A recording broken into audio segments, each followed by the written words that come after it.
This is an Eye on Annapolis bonus podcast. Welcome to our Eye on Annapolis Election 2021 podcast series for the city of Annapolis.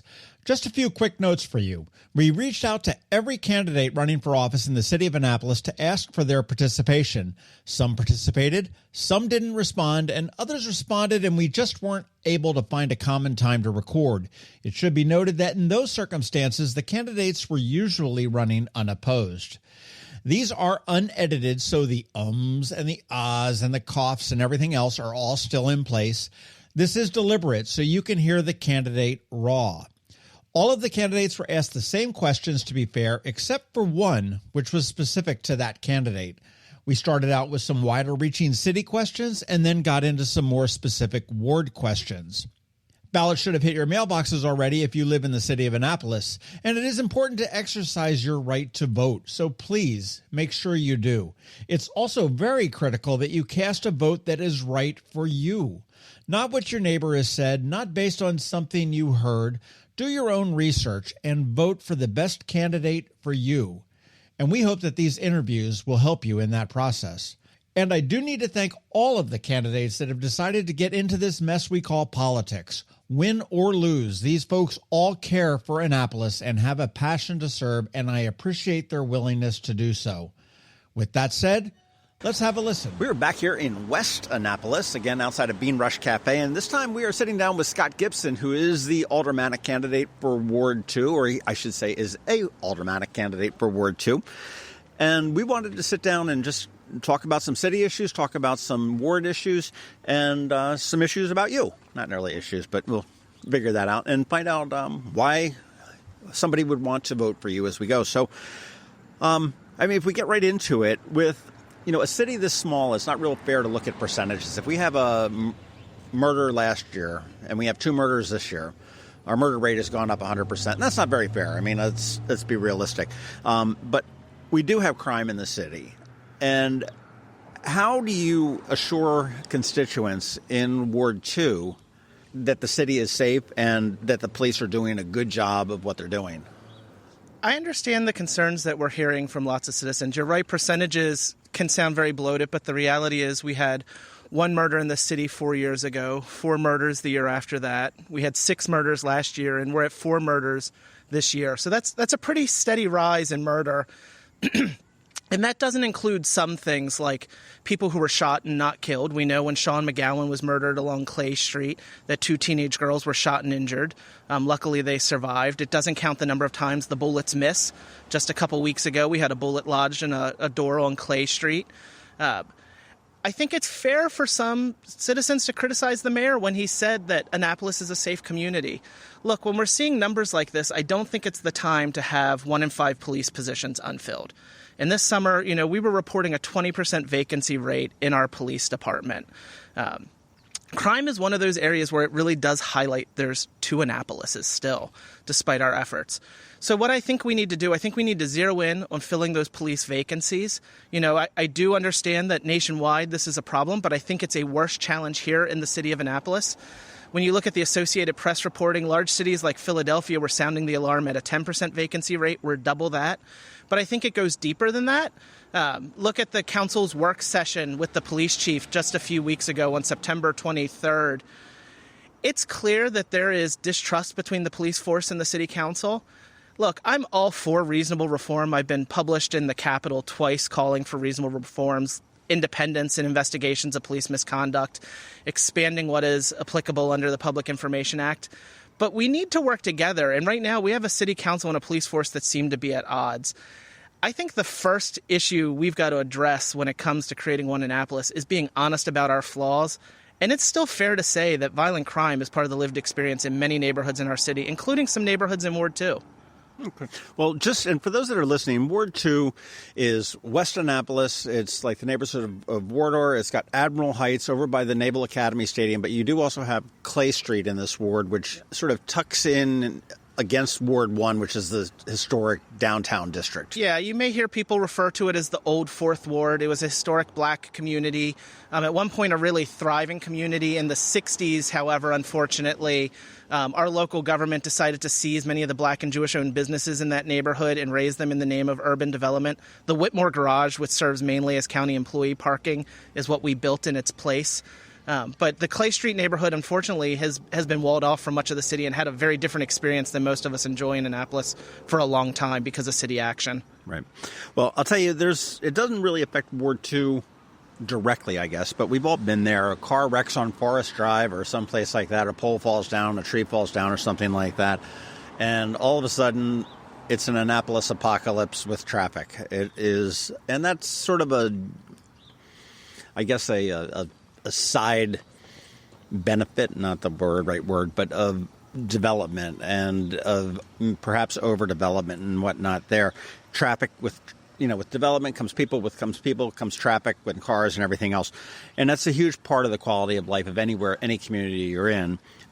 Again, as an alderman, what specifically can you do to balance the whole development capacity type of a thing that we've got going on in the city? So I think, to be fair, it's not just a sign of development, it's a sign of poor development. So the big challenge here in Annapolis is that because we are a city of peninsulas, we have a lot of roads that are the main or single artery into an area, and there's no parallel path to divert traffic to if that backs up. What'll solve the Forest Drive issue more than anything is when we extend Skipper's Lane. But we need to be reasonable about how we handle development, and we need to plan for development better. This city has a reputation for moving the goal lines on projects when they're under progress. We need to recognize that development is going to happen. This is an attractive place to be. Businesses want to be here. Families want to be here. We need to plan for smart development. That includes parallel paths on roads. I also think it means when we think through our transportation systems, we need to talk about walkability and bikeability. I know here in Ward 2 there are lots of folks who would love to walk from Admiral Heights to West Annapolis, ride their bike from Admiral Heights to West Annapolis instead of getting in their car. But there really isn't a safe means for doing that. So when we design our roads and our traffic standards, we also need to keep in mind things like, is there good sidewalk infrastructure? Are there bike lanes? Because that'll help with traffic as well. Okay. Annapolis is expensive. It's not a cheap place to live. We have an awful lot of services, and some people will say that our workforce is bloated. Some will feel that it needs more employees working for the city. We pay taxes upon taxes. We do pay a city tax on top of a county tax, although we do get a little bit of a discount from the county tax. But do you feel Annapolis is a good value? So our tax burden is about 35% higher than the surrounding area. When it comes to value, I think it's hard to say that somebody who lives just across Route 2 in the unincorporated part of the county has a lower quality of life than we do. They also have easy access to downtown and our businesses. In fact, they have access to businesses in the county. They have access to public water and sewer just like we do. I think what this calls out is that Annapolis has kind of maintained this go-it-alone mentality, which has forced it to be inefficient. Let's take water and sewer, for example. Years ago, the city and the county combined efforts on the sewer system. And as a result, if you're a taxpayer or a ratepayer in the city of Annapolis, you're paying pretty close to the rate that the county ratepayer is paying. On water, on the other hand, we've maintained this go-it-alone mentality. And because of that, we're paying a rate that's significantly higher than what a county person is or a county resident is paying. I've been on record calling for looking at combining services with the county in some areas. Okay, so you're cheating. You're reading my notes here because that's my fourth and final city question, and we can just get right into it. But I mean, there is talk about merging different services from the city into the county, or at least having the discussion. Okay, the county obviously has to be willing to agree to that as well as the city does. But what services, I guess, and I'm going to interrupt you because you were probably going there anyway. But what services, if any, are you looking at that you think, or if any, may be mergeable? Yeah, so I would argue that we should take a wide approach to this conversation. I'm cautious about fire service and police service, but they should be on the table in some respects. I think water makes sense because of what we've done with sewer. So I was starting to say, where we combined our sewer systems, we now see the city taxpayer, the city ratepayer, is paying a lot less. Their rate is much more comparable to the county rate. We could replicate that on the water side where the Annapolis ratepayer is paying a much higher water rate than the county ratepayer is. For me, This is about becoming efficient so we can be smarter with how we invest our $152 million budget, because we have a lot of unmet needs. We're not funding a lot of priorities. And I simply think $152 million is enough to have vibrant youth programming, to be making major investments in infrastructure for walking and bikeability, to be tackling traffic calming, to make sure that the police department is fully staffed. I run a really large nonprofit. I run a nonprofit with a budget that's over $100 million. It's on scale with the city. And for us, we're never afraid of reinventing ourselves, because we know if we get more efficient at delivering our mission, then we can deepen our investment in our mission. This go-it-alone mentality on some of these services, it's costing. There's an opportunity cost to it. It means that we're not able to meet other needs that our community has wanted to have addressed. So I'm all for looking at merging services. I do think it has to be on the table, and we have to have a serious conversation about it, not the traditional Annapolis kind of political football where we just keep punting it back and forth, and we say we're going to do it, but then we don't, or we appoint a citizen task force and then we ignore their opinions and their report. This is something we need to take seriously. I would start with water and sewer. I've also been on record saying we should look at transportation. We go it alone on mass transit. Well, the reality is, for the average Annapolitan, if you're relying on mass transit, you're going to need to leave the city. Go to the hospital, go to the health department, go to the community college. There are several things that push us, outside of our city lines. Years ago, there was a study that was done that told us that if we combined into a regional transportation system, we would save $1 million a year. That was just by eliminating overhead and some management. We could save $1 million a year. If the city saved $1 million a year, that would address 1/3 of what they're projecting will be the structural deficit next year. One simple change. And it wouldn't cut service. It wouldn't affect the quality of service. If anything, it would improve service, because we would have a more connected transit system that made it easier for somebody to get from the heart of Annapolis to Anne Arundel Community College. Interesting. Well, I'll tell you, let's slide over into some ward-specific questions for you. And this one's fairly easy, but and every ward has different issues and everything else. But what is the most pressing issue facing Ward 2 residents today, in your opinion, and what can you do about it? Ward 2 is an interesting ward because there's a diverse number of communities. And I hear two big challenges depending upon what side of the ward I'm on. Right now, we're in West Annapolis, and I hear a lot about traffic calming in West Annapolis and Amarillo Heights, and even a little bit in Homewood, Germantown. Behind you is Melvin Avenue, and the West Annapolis Civic Association has been working with the city for years to try to get traffic calming. I don't think that the challenge here is a will. The community has strong representation, and they clearly want it. The challenge is that the city uses outdated traffic standards. They over-rely on the 85% rule and accident data to make any decisions, and that means they're resistant to some of these traffic design changes that the community is calling for.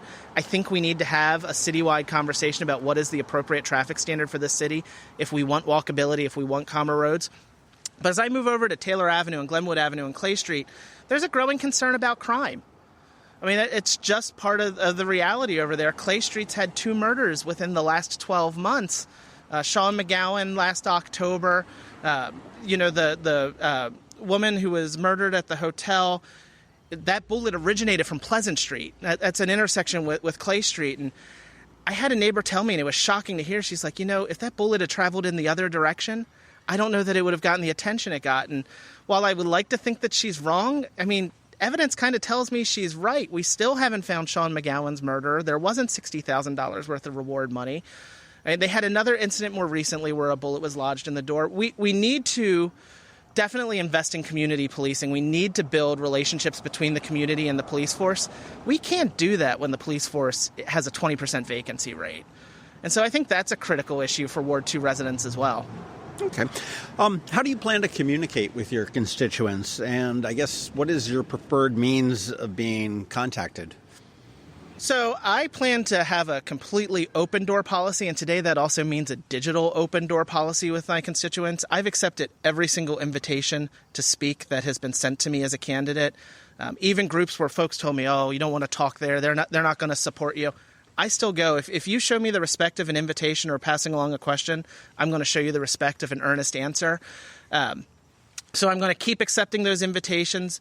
I am very good on Facebook. I'm responding to comments there. In fact, I'm doing an Ask Me Anything segment every Monday where, it's an open door. The other day, I had somebody ask me if I was shooting from a basement apartment. Fortunately, it was just a little small office in my house, but I get it. It could look that way. But anything's on the table. I'm responding to text message, email. I'm out and about in the community. I'm going door to door every week. Obviously, that won't be a 52-day or 52-week a year, 4-year endeavor, but I expect to see me at the community association meetings, expect to see me having town halls where I'm inviting people in to talk, but also expect to see me being responsive to email and to messages through Facebook. I really want to stay part of the community. I've actually committed, if I'm elected, I'm going to donate back my salary. I'm going to put together a committee of community leaders to help me figure out I don't know many projects. people that can afford to give back that much money. Well, it's a modest salary. My wife and I aren't wealthy, but what's really driving me to do this is giving back to the community. And so we talked about it. We live a comfortable life. We live within our means. And so we're going to use this as an opportunity to meet a lot of unaddressed needs in the community. Well, I want to address that for those that may not know. That was just sort of a joke because the alderman salary here in Annapolis is woefully inadequate, and it is gradually going up. I think it's $20,000 in next year or something like that. It'll get to $20,000. So there was a back to the percentages can be a little misleading. There was a 31% increase, which is taking it from the low teens to $20,000 at the end of the term. That was not a diss onto Scott, and it was not making to say that there's a huge salary for being aldermanic, and it is really a labor of love for anybody that's running for any of these candidates throughout the city. That's the way I look at it. There's a song that says, when you give all you can, give some more, till you give your last dime, till you give all your time. And that's kind of the way I've lived my life. I believe in standing up to help people. I'm always going to raise my hand and say I'm here to help when I see a project where I think I can make a difference. And that's what's motivating me. And so, I'm really inspired as I go around and I hear these stories of we need funding for a youth program at the Stanton Center, because I hear from parents and grandparents along Clay Street there's nothing for the kids to do, or, struggles to fund projects at the local elementary schools. If I can kind of invest some of that money back, it'll feel good. I think it's the right thing to do. It's what I want to do because I'm coming at this from a place of service more than anything. Okay. All right, now, each ward has its own little different vibe and a little bit different culture, I guess, is the word that you want to look at it. Now, not getting into, we don't have an incumbent running here. It's two new candidates because Alderman Paone has decided not to rerun. But do you feel that Ward 2 is adequately, and I'll use these words with a slash between them, but represented, respected, recognized within the whole city hierarchy? Do you feel that they're getting up in their, because there are some that feel forgotten. Maybe we're too much of a bedroom community that everyone, are they part of Annapolis? Type of a thing. Yeah, I get that. And I hear, pretty often that people think that certain wards get all the attention. I've knocked on doors of some civic leaders working on the Melvin Avenue issue and other issues who've said to me, if this was a downtown street, it would be getting more attention. I think Ward 2 is really blessed to have a really engaged citizenry and very active community associations, whether you're talking about the West Annapolis Civic Association, the Amarillo Heights Improvement Association, which I was president of for the past 3 years, or the Germantown Homewood Association. I do think it's fair to say that the bedroom communities of Annapolis, and Ward 2 to some extent is one of them, don't get as much attention as the downtown and kind of Eastport core wards. I think some of that's going to start changing. We're sitting along Annapolis Street, and I think this is going to become a really vibrant business corridor. We've got a restaurant coming in behind us. RAR is going to replace the Mexican Cafe. I expect in a couple of years we're going to have Dining Under the Stars, West Annapolis style, and so maybe that helps draw some attention. I do think it is fair to say that the city of Annapolis sometimes focuses its attention on a few wards and not on all the wards. We saw this with the Tucker Street boat ramp, right? So the Tucker Street boat ramp is, if you're not familiar with it, it is a small boat ramp at the end of a cul-de-sac. Really well designed for like launching a small Boston whaler, or you're not launching a big boat from this boat ramp. Well, the West Annapolis Civic Association came together, and they put together what I think was a really reasonable proposal. It was anybody can have water access from the Tucker Street boat ramp. Launch your kayak, launch your stand-up paddleboard. But they wanted to restrict boat trailer parking to just residents of the city of Annapolis. Not residents of Ward 2, not residents of West Annapolis, residents of the city of Annapolis, because there is a parking issue in West Annapolis. It's been an issue with that boat ramp for years. And it was moving along fine, and all of a sudden an alderman who does not live in Ward 2 and who did not contact anybody who lives in Ward 2 put an amendment to completely strike this proposal and open it up nationwide. Anybody could park their boat permit. The mayor voted with them. Six aldermen, I think, altogether ended up voting for this. They ended up reversing course finally. The mayor changed his position, and they went down to just a county and city residency requirement for the permit. But I think it's fair to walk away from that and say the city council didn't even reach out to the community leadership in Ward 2 before they made this change. And, you know, if I was a member of the West Annapolis Civic Association, I'd probably take some disrespect from, or feel disrespected by that. I mean, I think it would color my perception that, you know, the city doesn't care as much about Ward 2. Fair enough. Well, I'll tell you what, let me slide into this one question on you. And again, Ward 2 tends to be a little bit odd. I believe you are at a 3-to-1 disadvantage as far as registered voters. Is that about right? 3-to-1, 2-to-1? Yeah, it's somewhere in there. Okay, so there are far more Democrats in the ward. You're running as a Republican. This also has been held by the office has been held by a Republican for 10 years, I think. A little longer than that. So Fred Payone's been in office about 14 years, okay. I think. And then Mike Christman held the office before him. Right. But just looking at the numbers, Dems to Republicans, and obviously the independents are in there, that on the surface and, seems like a fairly big mountain to climb. How do you plan to swing that boat that, you're swimming in a sea of Democrats? I mean, this is no different than Governor Hogan was swimming in. No, absolutely. So first, I truly believe city elections should be nonpartisan, and I've been calling for that for a while. 1 out of 3 Annapolitans is neither a Democrat nor a Republican, and so they are completely shut out from our primary system. I also, because we run partisan elections, all of our federal employees within the city can't run for office. Opening up the primaries doesn't solve that for them. I've seen people propose that as a solution. That doesn't solve the Hatch Act challenge. We really need to move to nonpartisan elections. So how do I do that? I think the message that I've had that's resonating with folks is focusing on good municipal service, focusing on good management, focusing on values. At the end of the day, I think all of us want a safer city. All of us want walkability. I think if you move to Annapolis, somewhere in you love the water. You want clean waterways. You want a clean environment because you respect that it's in our backyard, right? You don't move to a town like this if you don't have a little love for the water. So I don't think it's the vision at the local level that separates us. I think what separates me from other candidates is the ability to actually move the needle on some of these issues. And so my message to voters has been to prove know-how. Today, I run a $100 million social enterprise.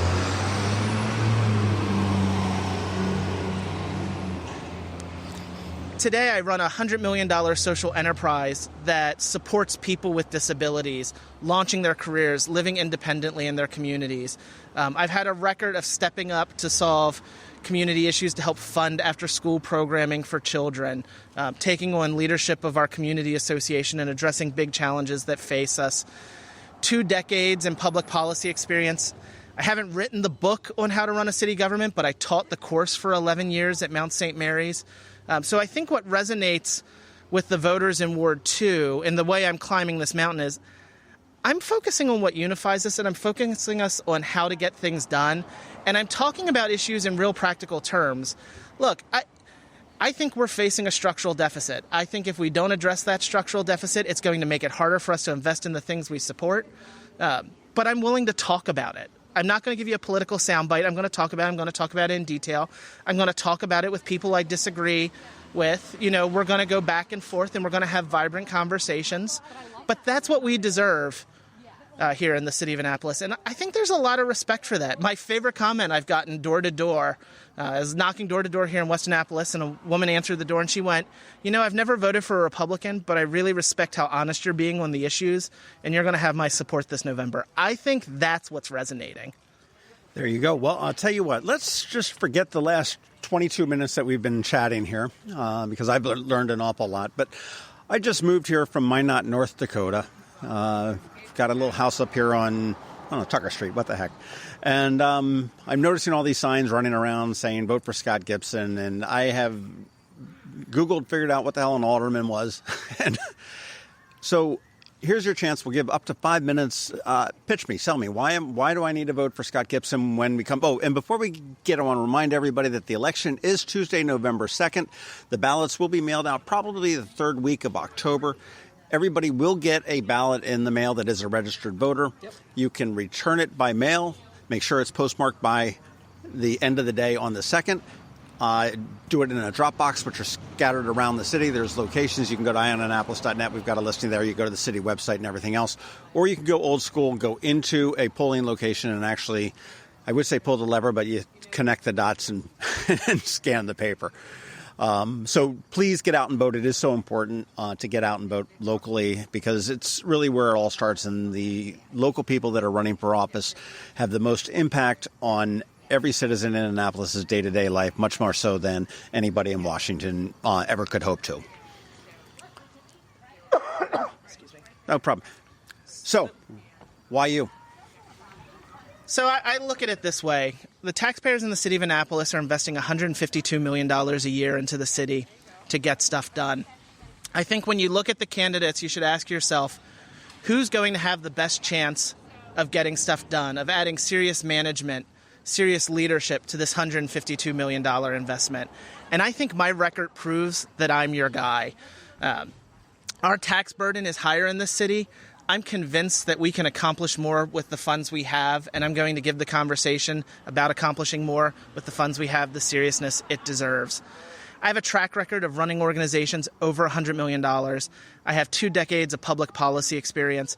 I have crossed party lines to support both Democrat and Republican administrations. Mayor Buckley, when they proposed the DPW task force, he asked me to serve on it. I chaired its finance subcommittee. Are we picking up all of this? I'm sorry. Shit. No, we'll get it. When Mayor Buckley asked. Oh, yeah, you're fine. Oh, absolutely.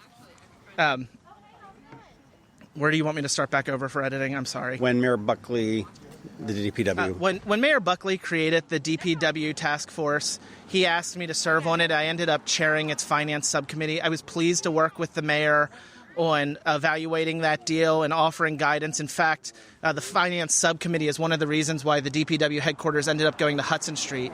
So clear record of working across party lines to get things done.